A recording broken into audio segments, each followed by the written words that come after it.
America నుండి ఇండియాకి డబ్బులు పంపాలంటే ఇప్పటికీ ఆ పాత పద్ధతులేనా? అందుకే వచ్చేసింది మై పర్సు. Download now.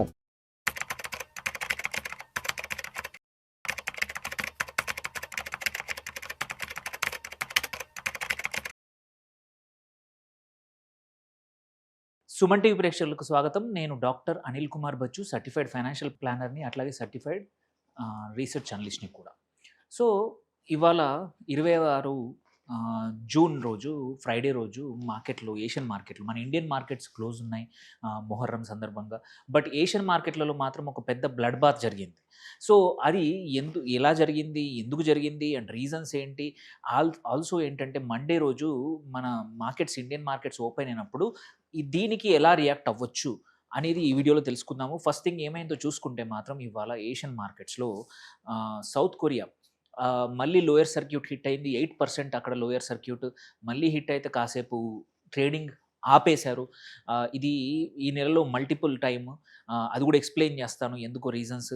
ఇవాళ 7%తో క్లోజ్ అయింది కాస్పీ, ఇది సౌత్ కొరియన్ ఇండెక్స్. అట్లాగే నిక్కై జపాన్ కూడా ఇవాళ 6% పైన ఒకసారి లాస్లోకి వెళ్ళింది. ఆ తర్వాత చివరికి మాత్రం 4% పైన, 4.15% లాస్లో ఇండెక్స్ క్లోజ్ అయింది. అట్లాగే జపాన్లో ఏంటంటే one of the major stock వచ్చేసి SoftBank, very key component, 12% పడిపోయింది వాళ్ళ ఒక్కరోజు. సో దానికి కూడా కారణాలు ఏంటో తెలుసుకుందాము. సో ఈ ఏషియన్ మార్కెట్ క్రైసిస్కి రీజన్స్ ఏంటి, దీని యొక్క ఎఫెక్ట్ మన ఇండియన్ మార్కెట్స్పై ఎలా ఉంటుంది. ఫస్ట్ థింగ్ ఏంటంటే ఏ మార్కెట్స్ ఎంతగా క్రాష్ అయ్యాయో చూద్దాము. సో నేను చెప్పాను already, nearly 7% KOSPI south Korean market జరిగింది. ఇక్కడ సర్క్యూట్ బ్రేకర్ హిట్ అయింది, 8% పైన అయినప్పుడు 20 నిమిషాలు ట్రేడింగ్ ఆపేశారు ఇవాళ. ఇది 5th టైం 2026లో. ఓకే, మనము ఒక 1.5-2 months బ్యాక్ మన ఇండియన్ ఇండెక్స్ మార్కెట్స్ కన్నా కూడా మార్కెట్ క్యాప్ ప్రకారం చూసుకుంటే మనని క్రాస్ చేసి 5th అయిందని అందరూ సెలబ్రేట్ చేశారు, ఇండియాని క్రిటిసైజ్ కూడా చేశారు. బట్ అక్కడ నుంచి అది ఒక 1 week కూడా నిలబడలేదు. మళ్ళీ south Korean market multiple times కరెక్షన్కి వెళ్ళింది. ఇది 5th time circuit breaker hit అవ్వడము. మన దగ్గర అంత వొలటిలిటీ లేదు. వీ డోంట్ సీ ఇట్లాంటి, చూడ మన ఇండియన్ మార్కెట్ నిఫ్టీ కానీ సెన్సెక్స్లో కానీ circuit breakers very rarely hit అవుతాయి. అండ్ దెన్ రీజన్స్ ఎందుకో కూడా చెప్తాను. సో జపాన్ ఇవాళ చూసుకుంటే 4.15%, mainly led by SoftBank. MSCI Asia Pacific index ఏదైతుందో 3.2% డౌన్ అయింది. సో ఇది 2 weeksకి లోయెస్ట్, లాస్ట్ 2 weeksలో లోయెస్ట్ నెంబరు. యాపిల్ కూడా ఇవాళ 6.1% పడిపోయింది ఒక యాపిల్ స్టాకే. నియర్లీ $263 బిలియన్ యొక్క మార్కెట్ క్యాప్ ఇవాళ వైప్ అవే అయిపోయింది. ఇన్స్పైట్ ఆఫ్ మ్యాక్, ఐప్యాడ్ వీటి ప్రైస్ హైక్ చేశారు ఇండియాలోనే కాదు మల్టిపుల్ మార్కెట్స్లో. అయినా సరే యాపిల్ యొక్క స్టాక్ మాత్రం 6% పైన పడిపోయింది. అట్లాగే శాంసంగ్, ఎస్కే హైనిక్స్, ఈ 2 కంపెనీలు major components of south Korean index. అవి 2 కూడా 9% ప్లస్ పడిపోయాయి ఇవాళ. So nearly $246 billion market cap ఇవాళ వైప్ అయిపోయింది.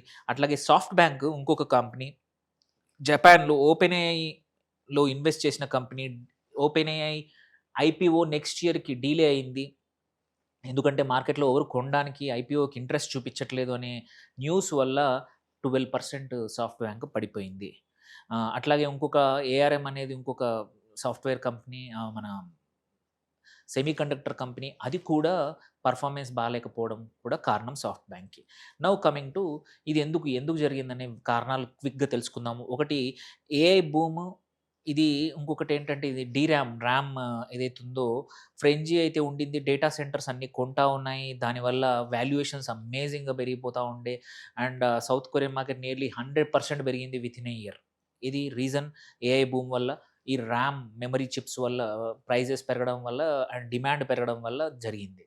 సో గ్లోబల్ మెమరీ ఏదైతే ఉందో షిప్స్, దాని యొక్క షార్ట్ సప్లైస్ ఉండడం వల్ల.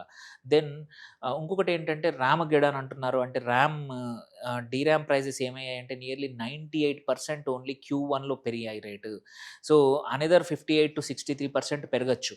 ఇంత ర్యామ్ ప్రైజెస్ పెరిగితే ఏంటంటే ఇండస్ట్రీ సర్వైవ్ అవుతుందా, అటు సెమీ కండక్టర్స్ కానీ ఆర్ ఏఐ బూమ్ ఏదైతే ఉందో సర్వైవ్ అవుతుందా, సస్టైన్ అవుతుందా ఈ లెవెల్ ఆఫ్ ర్యామ్ ప్రైజెస్తో అనే క్వశ్చన్ అనమాట. అట్లాగే యాపిల్ ఏదైతే ఫోర్స్ చేయాల్సి, అంటే ప్రైజెస్ పెంచాల్సి వచ్చింది. ర్యామ్ ప్రైజెస్ పెరిగాయని, మెమరీ చిప్స్ పెరిగాయని, నియర్లీ 20% నుంచి 30% అక్రాస్ ద వరల్డ్ అన్ని మార్కెట్స్‌లోనూ యాపిల్ ప్రొడక్ట్స్ మల్టిపుల్ ప్రొడక్ట్స్ యొక్క ప్రైజెస్ పెరిగాయి. అట్లాగే ఇంకొకటి ఏందంటే ఏఐ ఇన్‌ఫ్లేషన్ ఏమవుతోందంటే చాలా కంపెనీస్ ఈ ఏఐ యూసేజ్ యొక్క కాస్టింగ్ పెరగడం వల్ల కూడా అది ఒక భయం పెట్టుకుంది. అండ్ దాని మీద పెట్టిన ఇన్వెస్ట్‌మెంట్ తగ్గట్టు ఏఐ ఇంప్లిమెంటేషన్ గాని, పెట్టిన ఖర్చు తగ్గట్టు రిటర్న్స్ వస్తున్నాయా లేదా? At the same time AI companies ఏవున్నాయో వాటి ఎంత ఇన్వెస్ట్‌మెంట్ రైజ్ చేశాయో, ఆ ఇన్వెస్ట్‌మెంట్ తగ్గట్టు రెవెన్యూస్ ఉన్నాయా లేదా? అనే క్వెషనింగ్ కూడా మొదలైంది. ఒక ఫ్రెంజీ లాగా నేను చేస్తాను లైక్ లాస్ట్ ఇయర్ గోల్డ్, సిల్వర్‌లు అందరూ కొన్న బూమ్ లాగే ఇక్కడ కూడా వచ్చింది. ఇప్పుడు పీపుల్ స్టార్టెడ్ క్వెషనింగ్ ఇంత వాల్యుయేషన్స్ మేక్ సెన్స్ అవుతాయా లేదా? ఈ వాల్యుయేషన్స్ తగ్గట్టు రిటర్న్స్ ఉన్నాయా లేదా? ప్రాఫిట్స్ ఉన్నాయా లేదా? అని పీపుల్ స్టార్టెడ్ క్వెషనింగ్. అందుకే ఇప్పుడు కొంచెం ఈ డౌట్ అనేది మార్కెట్స్‌లో మొదలైంది. Especially AI, semiconductor and technology స్టాక్స్‌లో. అండ్ నేను చెప్పాను ఇంతకుముందు ఓపెన్ ఏఐ ఐపీఓ డీలే అయింది. అట్లాగే యూఎస్ ఫెడ్ ఏదైతే ఉందో రేట్ హైక్ పెరగచ్చు. అంటే ఇంట్రెస్ట్ రేట్స్ పెరగచ్చు. దీనివల్ల కూడా ఇంకొక భయం మార్కెట్‌కి పట్టుకుంది. సో, ఎందుకంటే డెట్ మార్కెట్ ఫేవరబుల్ అవుతుంది. కొంచెం ఈక్విటీ నుంచి ఫిక్స్డ్ ఇన్‌కమ్ వైపు యూఎస్‌లో ఫండ్స్ ఎళ్ళొచ్చు. అలాంటప్పుడు ఈక్విటీ కొంచెం సెల్ ఆఫ్ జరగొచ్చు అనే భయమైతే ఇవన్నీ రీజన్స్‌తో యూఎస్ మార్కెట్‌లో భయం ఉంది. అందుకోసమే మనం జూసాము ఇది. అండ్ నేను జెప్పాను మెమరీ చిప్స్ ఏదైతే క్రైసిస్ ఉందో ఏఐ మెమరీ చిప్స్ క్రైసిస్ ఏంటంటే డీరామ్ అంటారు. ఇది ఒక్క 1 క్వార్టర్‌లో 98% పెరిగింది. అంటే డబుల్ అయ్యాయి ఫస్ట్ క్వార్టర్‌లో ఈ సంవత్సరం. అట్లాగే నెక్స్ట్ క్వార్టర్‌లో కూడా ఇంకొక 63% పెరిగే అవకాశం ఉందంటున్నారు. సో, ఆ లెక్కన జూసుకుంటే ఏంటంటే ఇంకొకటేంటి స్మార్ట్ ఫోన్స్ 14% లాస్ట్ ఇయర్ కన్నా తగ్గాయి. సేల్స్ తగ్గాయి. మార్కెట్ సైజ్ తగ్గింది. And at the same time laptops, computers కూడా పీసీ మార్కెట్ కూడా 11% తగ్గింది.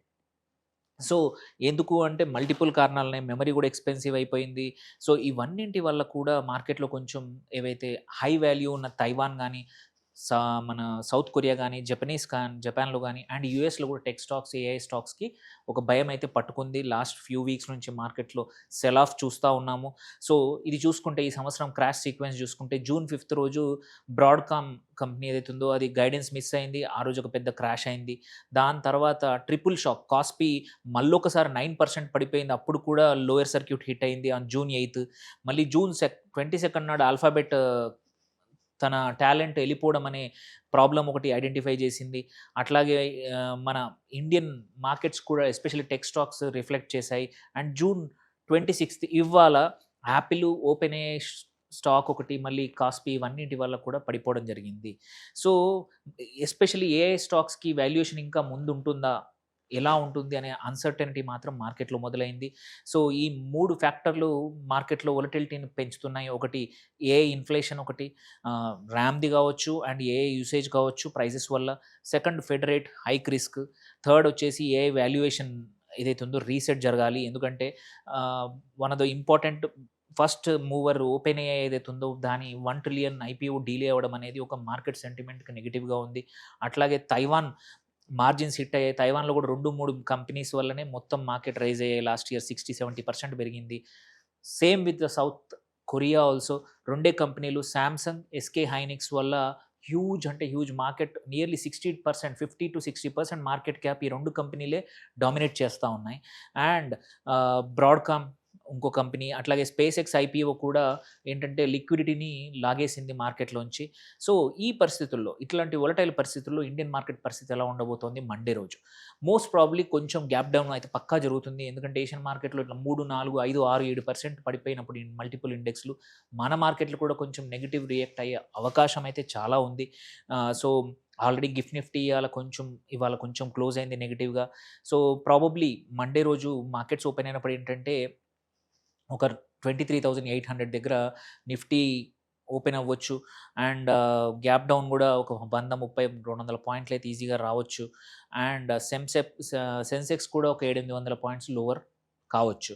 And at the same time ఏ సెక్టార్స్లో మార్కెట్స్ ఎలా ఉండబోతుంది, this is a speculation only market లో మనం ఐటీ మాత్రం నెగిటివ్గా రియాక్ట్ అవ్వచ్చు, ఐటీ అండ్ కన్జ్యూమరల్ డ్యూరబుల్స్, ఎందుకంటే రెండిట్లలో కూడా ఈ memory chips and semi conductor chips ఇక్కడ నుంచి ఇంపోర్ట్ చేసుకుంటారు, వాటి ప్రైజింగ్ వల్ల ప్రెషర్ పెరిగి డిమాండ్ తగ్గి ఈ రెండు స్టాక్స్ అండర్ పర్ఫామ్ చేయొచ్చు అని Monday sectors maybe Infosys, TCS, Wipro ఇట్లాంటివి, అట్లాగే డిక్సన్, కెయిన్స్, యాంబర్ ఎంటర్ప్రైజ్ ఏవైతే ఇంపోర్ట్ చేసుకొని అమ్ముతున్నాయో వాటి మోడల్స్ కూడా ఇంపాక్ట్ అవ్వచ్చు, కొన్ని రోజులు టెంపరీగా నెగిటివ్గా ఉండొచ్చు. కొంచెం మోడరేట్గా మాత్రం బ్యాంకింగ్ అండ్ పిఎస్యూ స్టాక్స్ ఉండొచ్చు, ఏమి ఇబ్బంది ఉండకపోవచ్చు. పాజిటివ్ మాత్రం ఎనర్జీ అండ్ రెన్యూబుల్స్ కానీ and pharma and defence sectors పక్క మండే రోజు పాజిటివ్గా క్లోజ్ అవ్వచ్చు. సో మీరు ఈ వీకెండ్ నెక్స్ట్ ఫ్యూ డేస్లో ఈ సెక్టర్, ఈ 3 సెక్టార్ల మీద ఫోకస్ చేయండి. మెటల్స్ అండ్ ఇన్ఫ్రాస్ట్రక్చర్ చూసాం ఆల్రెడీ నిన్న మార్కెట్స్ మెటల్స్ కొంచెం నెగిటివ్గా, అన్ని మెటల్స్ నెగిటివ్గా క్లోజ్ అయ్యాయి. సో అది కొంచెం కంటిన్యూ అవ్వచ్చు. కాకపోతే ఐటీ అండ్ కన్జ్యూమర్ డ్యూరబుల్ అంత మాత్రం ఇంపాక్ట్ అవ్వకపోవచ్చు. సో ఒకటి ఇంపార్టెంట్ అంటే ఇది ఓన్లీ భయపెడుతుందని కాదు, బట్ కొరియాలో జరుగుతుంది, ఇండియాలో జరుగుతుందంటే జరగదు. ఎందుకో కారణాలు కూడా చెప్తాను. భయపడాల్సిన అవసరం లేదు. ఇండియన్ మార్కెట్ అంత కాన్సన్ట్రేటెడ్ లేదు. కొరియాలో ఏంటంటే ఇండియా మార్కెట్స్కి first thing semiconductor exposure ఎక్కువగా లేదు. సో మనం ఒక రకంగా అది మంచి జరిగింది. Yes we missed the bus అనుకున్నాం. లాస్ట్ 1 year మన రిటర్న్స్ బాగాలేవు. వేరే మాత్రం మార్కెట్స్ అమేజింగ్ రిటర్న్స్ ఇచ్చాయి. ఎందుకంటే ఇన్వెస్టర్స్, గ్లోబల్ ఇన్వెస్టర్స్ అందరూ కూడా సెమీ కండక్టర్ అటువైపు వెళ్ళారు, డేటా సెంటర్ వాటి వైపు వెళ్ళారు. మన దగ్గర స్టాక్స్ లేకపోయేసరికి మన మార్కెట్స్ అండర్ పర్ఫామ్ చేశాయి. బట్ సో అదే ఇప్పుడు బ్లెస్సింగ్ ఇన్ డిస్గైజ్ కావచ్చు. ఈసారి మనకు లేదు కాబట్టి ఎటువంటి ఇబ్బంది రాకపోవచ్చు. అట్లాగే డొమెస్టిక్ ఇన్స్టిట్యూషనల్ ఇన్వెస్టర్స్ మన వెదర్ ఇన్స్టిట్యూషన్సే కానీ రీటైల్ ఇన్వెస్టర్స్ అనేది రోజు ఫ్రెష్ బై చేస్తూనే ఉన్నారు. So that is a big firewall మన మార్కెట్ని కాపాడేది. థర్డ్ వచ్చేసి డొమెస్టిక్ గ్రోత్ స్టోరీ ఏదైతే ఉందో మనది ఇంటాక్ట్ ఉంది. అంటే మన మార్కెట్స్ బాగా గ్రో అవుతున్నాయి. క్వార్టర్ ఆన్ క్వార్టర్ కానీ, ఇయర్ ఆన్ ఇయర్ కానీ, మన జీడిపి నెంబర్స్ కానీ అన్నీ అమేజింగ్ ఉన్నాయి. కన్జంప్షన్ కానీ అన్నీ బాగా ఉన్నాయి. సో వరీ అవ్వాల్సిన అవసరం లేదు. Only one risk which is there పక్కా ఏంటంటే ఎఫ్ఐఐస్ మాత్రం సెల్లింగ్ చేస్తూ ఉన్నారు. అది కంటిన్యూ అవుతూ ఉంది. బట్ కొంచెం స్లో డౌన్ అయింది. లాస్ట్ ఫ్యూ డేస్ పాజిటివ్గా ఉంది. అది అలాగే పాజిటివ్గా ఉంటే మాత్రం, బికాజ్ అక్కడ కంపారిజన్ చేస్తే ఎమర్జింగ్ మార్కెట్స్ వేరే చోట పర్ఫామ్ చేయనప్పుడు గ్లోబల్ ఎఫ్ఐఐస్ ఏవైతే ఉన్నారో వాళ్ళు ఇండియాకి రావచ్చు. So maybe this is a turnaround, తెలీదు. హోప్ఫుల్లీ భయానికన్నా మళ్ళీ ఇండియన్ మార్కెట్లోకి ఎఫ్ఐఐస్ వస్తే మాత్రం ఆల్రెడీ డొమెస్టిక్ ఇన్స్టిట్యూషనల్ ఇన్వెస్టర్స్ కూడా సపోర్ట్ చేస్తున్నారు కాబట్టి markets might see new highs in this year. So అట్లాగే కాస్పీస్ చూసుకుంటే ఇప్పటికి కూడా ఇయర్ టు డేట్ నియర్లీ 90% పెరిగిపోయింది సౌత్ కొరియన్ మార్కెట్. సో మనం నిన్న ఒక 7% క్లాష్ అంత పెద్దదేం కాదు. It can recover. సో మనం పెద్దగా భయపడాల్సిన అవసరం లేదు.